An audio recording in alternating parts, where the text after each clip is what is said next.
Walk us through that and that play. I remember being in the fourth quarter. We needed a touchdown, so I was going through my mind. Just run a good route, routine play like we did at practice. Spencer threw a great ball, so I was able to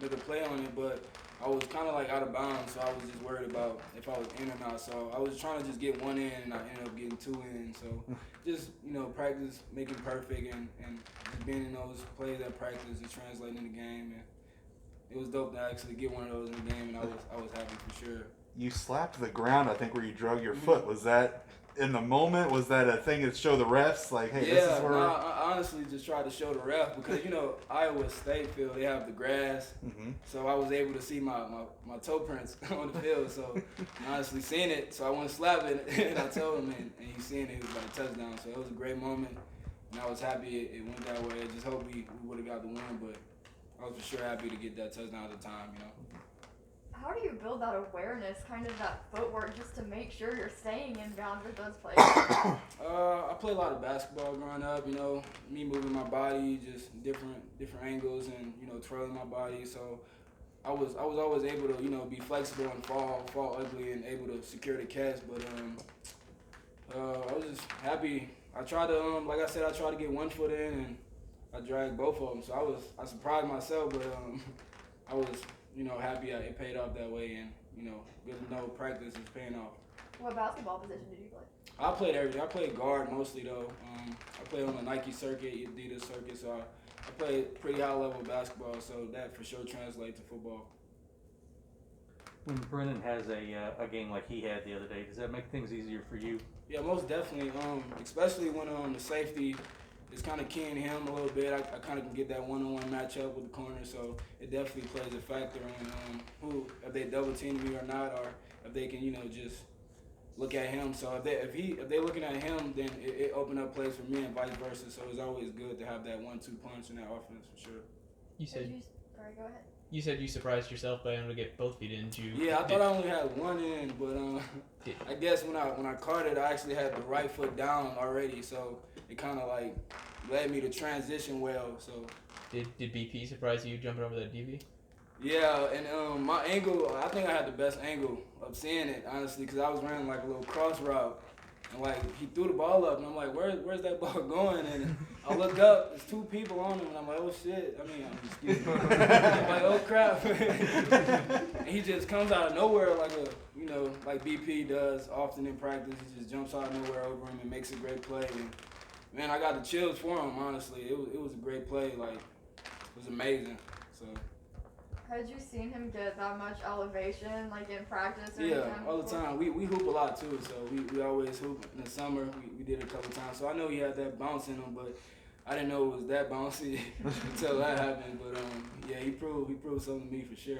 Is Brennan lining up now trying to get some fades thrown to him? I hope not, man. Messing with you. Nah, he can catch those anytime, So he got that jumping ability anytime he wants to go get up and get it. So. Tay, you've got a number of transfer guys on this roster that have already made an impact, I guess including you. How have you guys come in so early, or come in and been successful so early?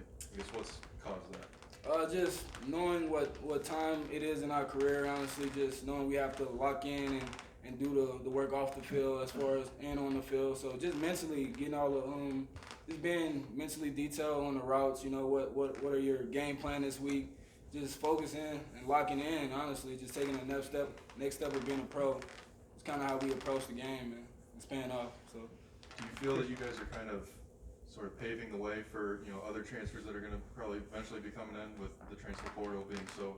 Yeah, for sure. I mean, if they can take a look and see how we got the playbook down, see how we transition well. So that's for sure a good deal to give those other guys who want to transfer in a good look and an example like that.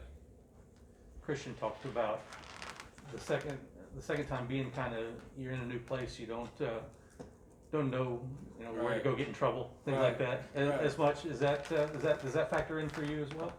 Nah, I mean, excuse me. Can you ask that again? Yeah, I asked it weird. How does the maturity? You mentioned where you're at in your career. Mm-hmm. How does your maturity enable you to blend in and focus on football? Just that drive of wanting to be great. Just want to separate yourself on the field. Honestly, try to increase your opportunities. So just knowing those things you want to do, your aspiration in life, you gotta sacrifice some things. So you just gotta dial in and know the task at hand and be where you are right now. You can't worry about outside stuff or any other that. You gotta worry about what's the main goal. So kind of how I approach the football and this this last season of mine.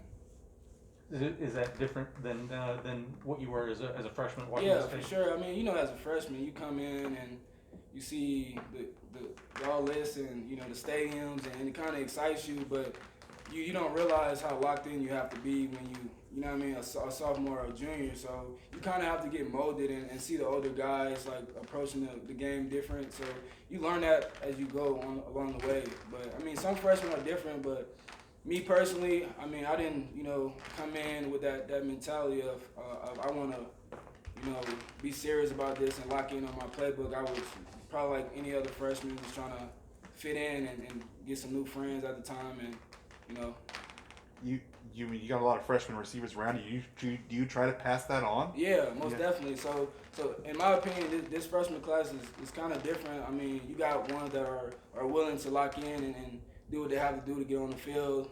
So just seeing that point of view is honestly funny. You asked that question because we always talked about that. I was like, my freshman year, I wasn't locked in as I should have been, and seeing those guys transition like they did is eye opening, and I encourage them to continue on doing that. I think you made 2 basketball references earlier. Obviously, football's the big deal here, but was it cool for you guys with Cade Cunningham being on campus last year? Was that cool for you guys? Yeah, it was real cool. I was cool with Cade. I seen him a couple of times. Spent some time with him, just hanging out. Yeah, he was a cool dude, man. Humble. I didn't even know he was that famous. So just being around him you wouldn't even know he was the first draft pick. So he was really down to earth for sure. Do you get the basketball Jones when basketball season gets here and you go watch games? Do you? Yeah, sometimes. I mean, I miss the court, so get at me. I'm willing to play a few games. Pretty much. Who's the best basketball player on the football team besides you, would you say? We have this conversation a lot. Rashad thinks he's one, but obviously I'm one. Rashad maybe 2, but I'm not. I don't know. Gabe got a nice jumper. He actually played on the basketball team a couple years ago. Gabe Simpson. BP. He's running fast out there trying to get steals. BP. We got a lot of good guys. The bigger the better. Basketball court. So we got a lot of good guys out there. You probably haven't even had like the true Oklahoma State homecoming, experience. Yeah. Because last year was so crazy. Yeah. What's it like for a OSU football player on homecoming? Honestly, homecoming deal. I've heard that it's a big deal here, but me coming from Washington State, it really wasn't that big of a deal. So I don't really. I mean, I'm trying to figure out what's going on with the whole homecoming thing. But at Washington State, it wasn't that big of a deal with all the events and stuff. I don't know why, but I guess it's different here. I'm excited. Everybody talking about it, so I'm excited to see all that activities and stuff. And yeah.